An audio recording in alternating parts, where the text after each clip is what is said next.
Olá, amigo internauta, estamos aqui ao vivo pela TV Biosegredo com o programa Consciência Próspera. Esse programa de todas as terças-feiras às 21 horas, sempre ao vivo, dando essa oportunidade da interação, de você estar participando via chat, mandando as suas questões, suas sugestões, tudo aquilo que você quer desenvolver, ou tudo aquilo que nossos convidados também traz como riquezas para reflexões na sua vida, na sua consciência e no seu cotidiano.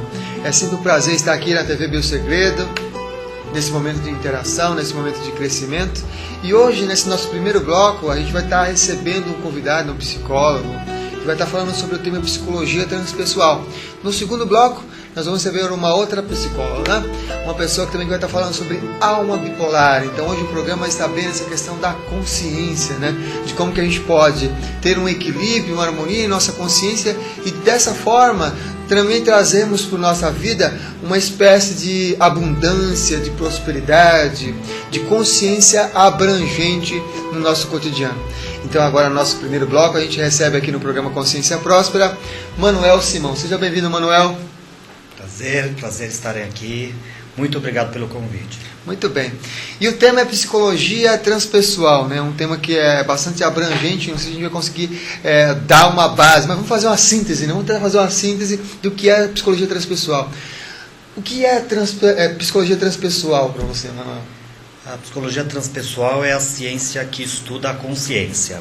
Ela começou basicamente como uma ciência que estuda a consciência cósmica, ou seja, a consciência expandida e a consciência dos místicos, daqueles que atingem a iluminação, o nirvana, o samadhi, a experiência oceânica, quando há uma experiência de fusão com o universo. Muitos conhecem como união mística de Deus. Então a consciência transpessoal ela é um recorte da psicologia que iniciou na década de 70 e 68, querendo entender essa consciência no sentido de como alcançar esse estado de união com o divino. Com o divino, entendi. E nesse período de formação inicial da psicologia transpessoal, se nós fôssemos nomear alguns pilares, quais seriam esses pilares em termos de estudiosos do assunto? Nós temos uma reunião em 68. Sim. Em 68, a década de 60 vinha do pós-guerra e inicia a psicologia humanista, quando então se buscava os valores humanos. Sim. Nos Estados Unidos havia um movimento da contracultura, com o Destock, todo aquele movimento que muitas pessoas conhecem. E aí Abraham Maslow, que é um psicólogo, fundador da psicologia humanista, estudava o potencial humano. E junto com um psiquiatra tcheco, Stanislav Grof, que vinha da Tchecoslováquia com os estudos em LSD, junto com Viktor Frankl, que passou pelos campos de concentração, criou a logoterapia, e Anthony Sutis, reunidos, eles decidem oficializar uma quarta força na psicologia, que é a psicologia transpessoal. O Maslow dizia que o ser humano ele tem uma necessidade à transcendência, tem uma necessidade à espiritualidade, à autorrealização. Grof vivia e percebia que haviam estados muito mais profundos do que o Freud tinha chegado, percebido, teorizado e o Jung. Então, juntos, eles oficializam a psicologia transpessoal. Então, nós temos esses pilares iniciais, e aí na década de 70, um grande autor que é muito conhecido é o Ken Wilber. Ken Wilber contribuiu demais no início da formação dos primeiros escritos da psicologia transpessoal. E nessa contribuição, qual é a base desse... Porque eu também gosto do Ken Wilber, dos estudos dele, né?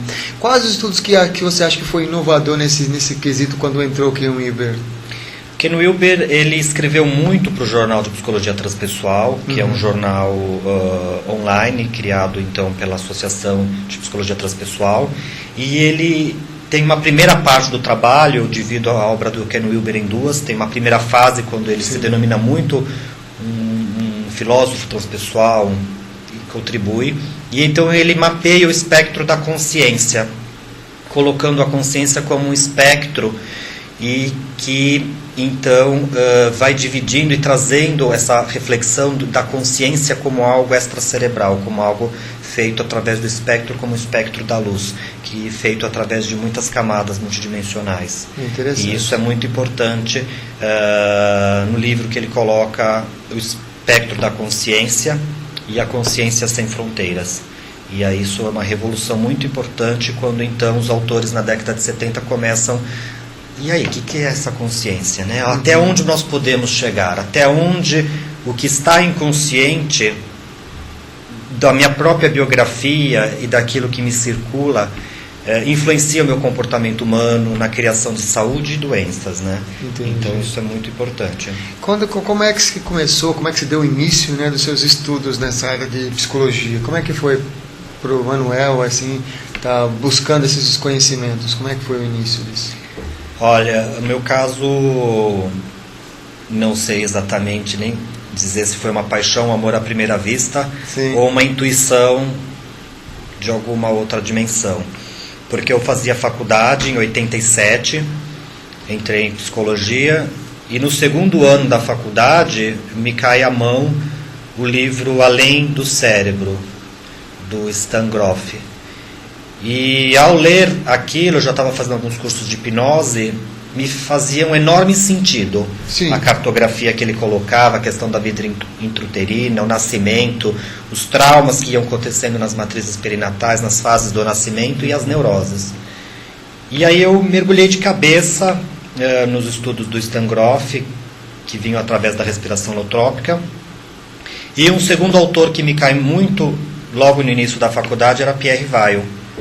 Comecei a ler O Corpo Fala, depois li a Introdução à Psicologia Transpessoal do Pierre, a Ética para um Novo Milênio, e alguma coisa acontecia. Eu fiz uma faculdade paralela à psicologia, porque enquanto isso não acontecia na faculdade de psicologia, a gente vê os conceitos clássicos de Freud, de Jung, esses autores. Então eu e uma amiga, a Mônica Borini, a gente fazia um curso paralelo, a gente ia estudando tudo isso nos bastidores. E assim que acabou a faculdade, a gente continuou estudando isso que praticamente não faz parte do currículo do curso de graduação em psicologia, porque não cabe, são muitos autores, né? Mas assim, eu fiz um curso paralelo ao curso básico de psicologia, foi assim uma paixão. Até hoje eu me pergunto que inspiração, né, esses fenômenos de um livro que cai nas suas mãos, de um autor, que aí é uma identificação tão forte, você parece estar falando a tua linguagem, né? Então, são os mistérios do destino aí. Bem interessante.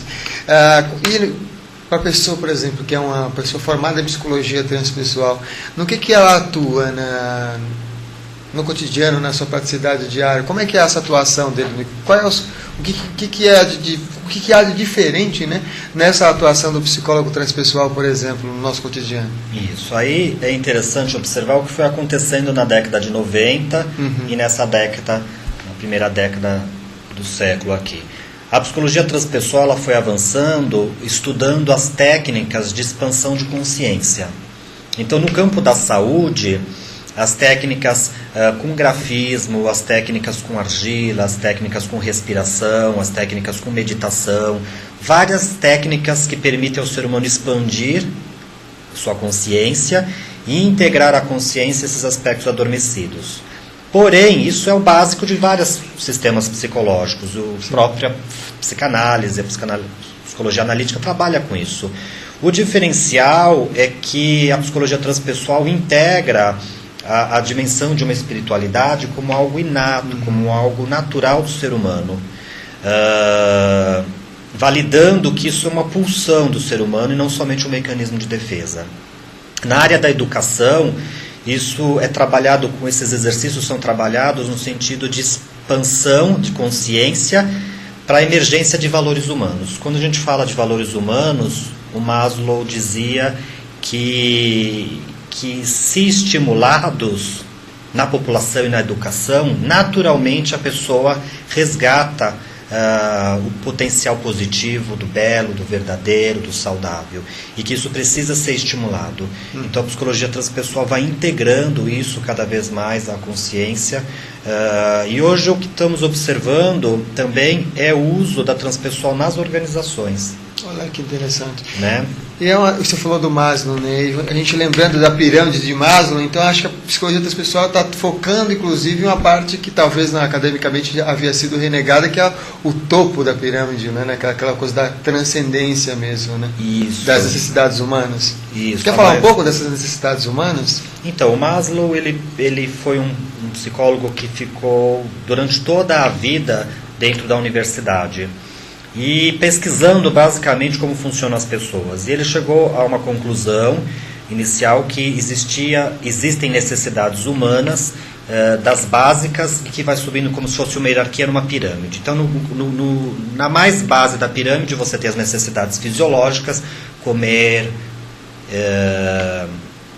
e depois você vai subindo para as necessidades sociais, depois as necessidades de autoestima e depois as necessidades de uma profissão e no topo as necessidades de autorrealização.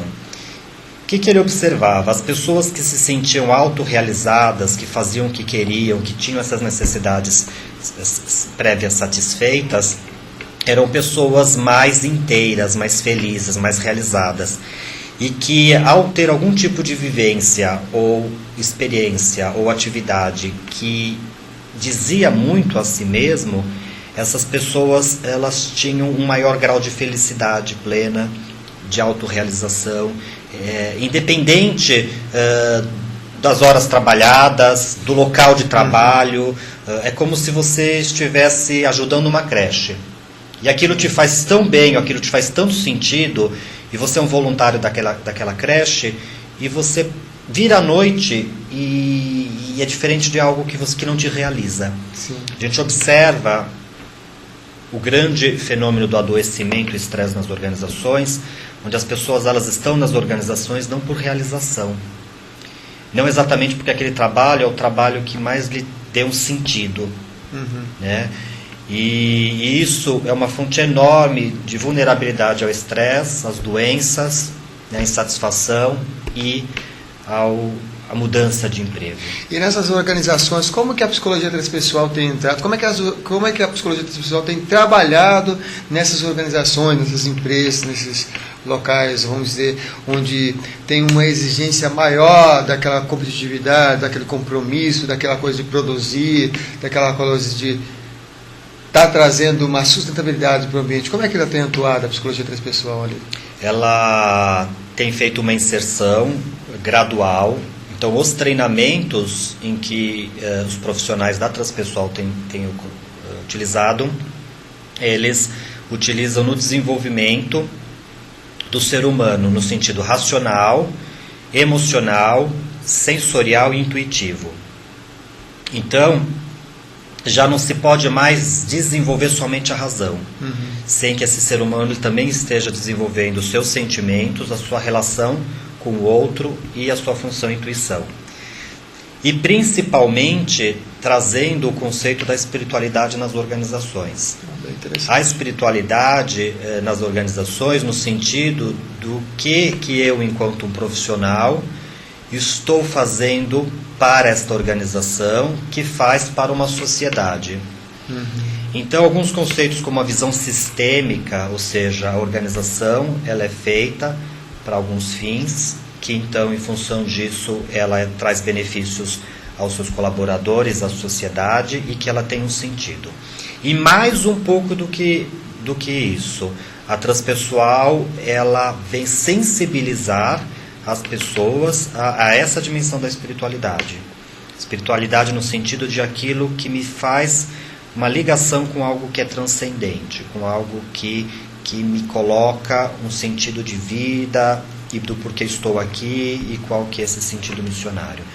É o que então hoje é trabalhado não só o quociente emocional, mas o quociente espiritual da Dana Zohar, por exemplo, que eu já vi alguns trabalhos acontecendo, da Susana Falck, que tem trabalhado com isso em Santo André, a Simone Carbalá, que também tem trabalhado em organizações.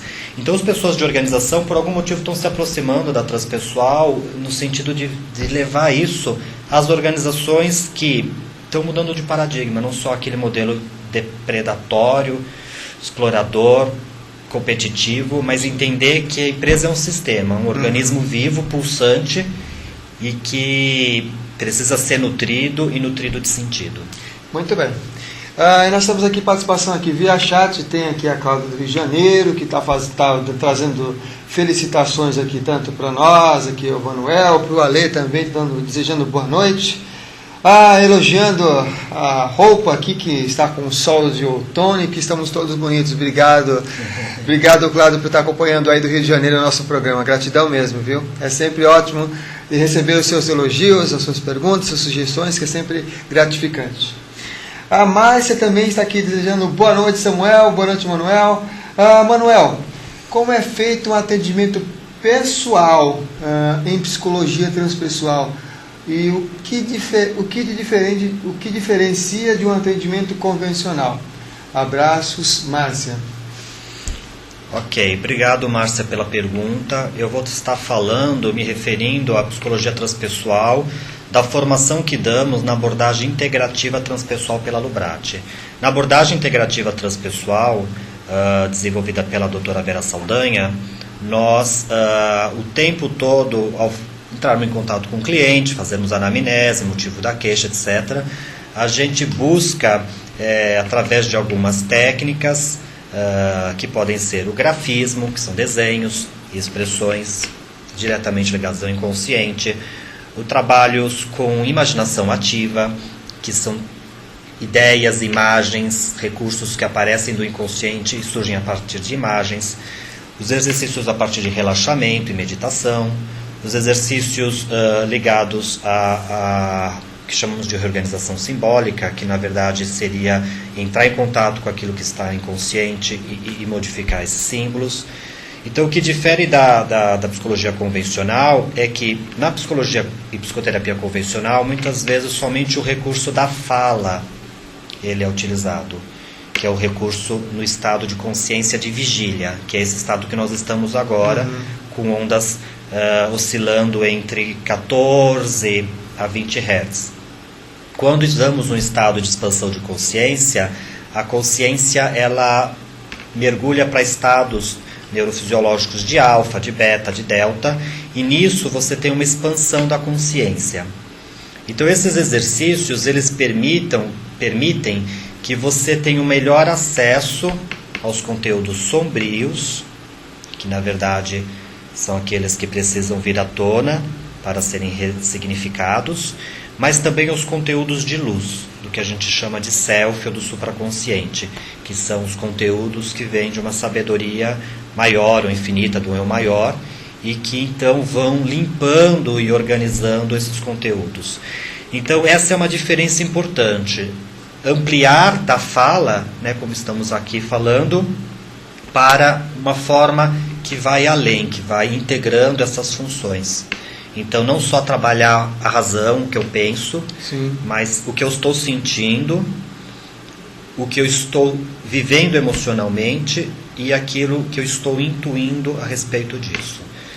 Então, é importante a pessoa ir se desenvolvendo ao longo das sessões e percebendo que ela é um ego temporário, mas que na verdade há algo maior, né, dentro dela, que seria esse espírito imortal, que seria esse self, e que uma vez acessado ela consegue diferenciar o que é a construção do ego, que na verdade são as crenças dos pais, da sociedade, etc., e aquilo que pulsa como uma necessidade maior.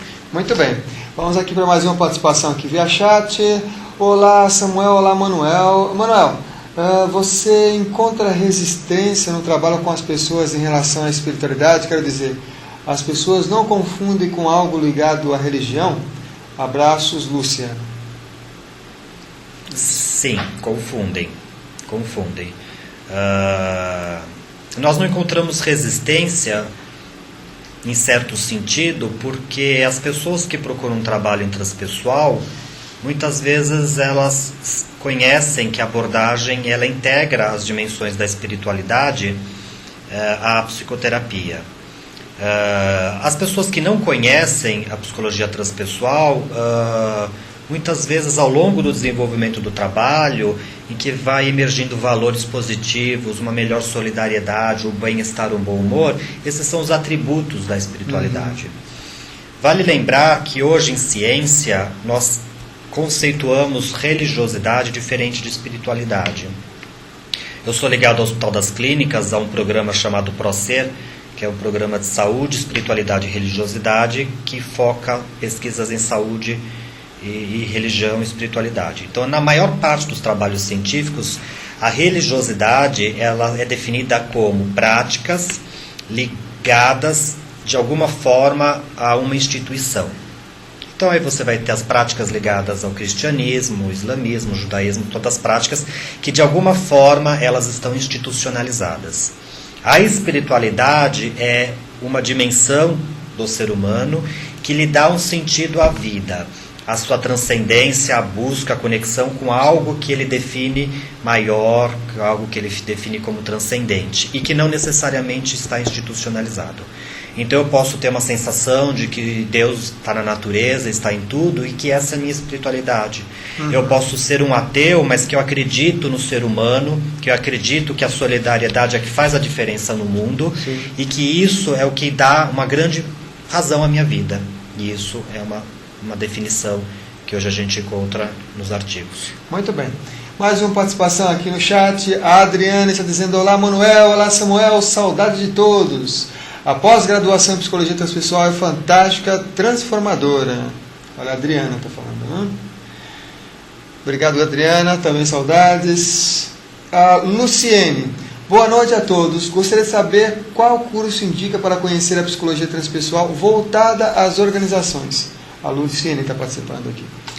Obrigado, Adriana. A Adriana fez a formação conosco na turma 2 aqui em São Paulo, pela Lubrat, que é a Associação Luso-Brasileira de Transpessoal. E ela disse que é fantástica, a gente faz com muito carinho essa formação. Estamos iniciando uma nova turma agora em fevereiro, aqui em São Paulo, e em março estamos iniciando em Campinas. E, Adriana, muito obrigado, um beijo para você. E nas organizações não há nada específico ainda.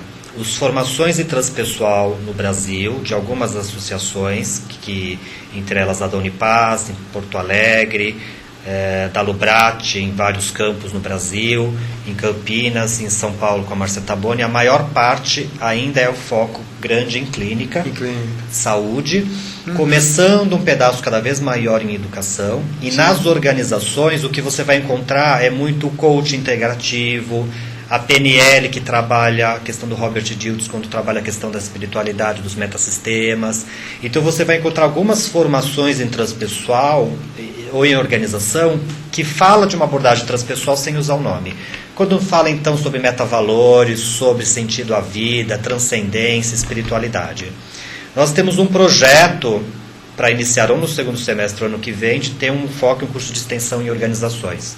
Porque aí a gente tem pessoas importantes fazendo isso, que no caso a Dulce Magalhães faz um trabalho bastante importante com a questão da mudança de paradigmas em organizações, e vários outros profissionais que eu acho que merecem um destaque.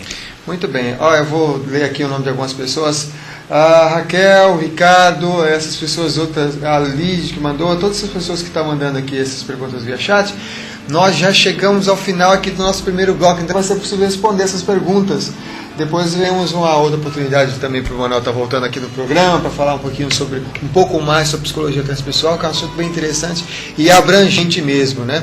Só gostaria que você agora, nesse minuto final aqui do nosso primeiro bloco do programa, passasse para os nossos amigos internautas uma dica dessa formação que vai ter aqui pela Lubrat e também a sua mensagem final também na participação aqui no programa Consciência Próspera de hoje, né?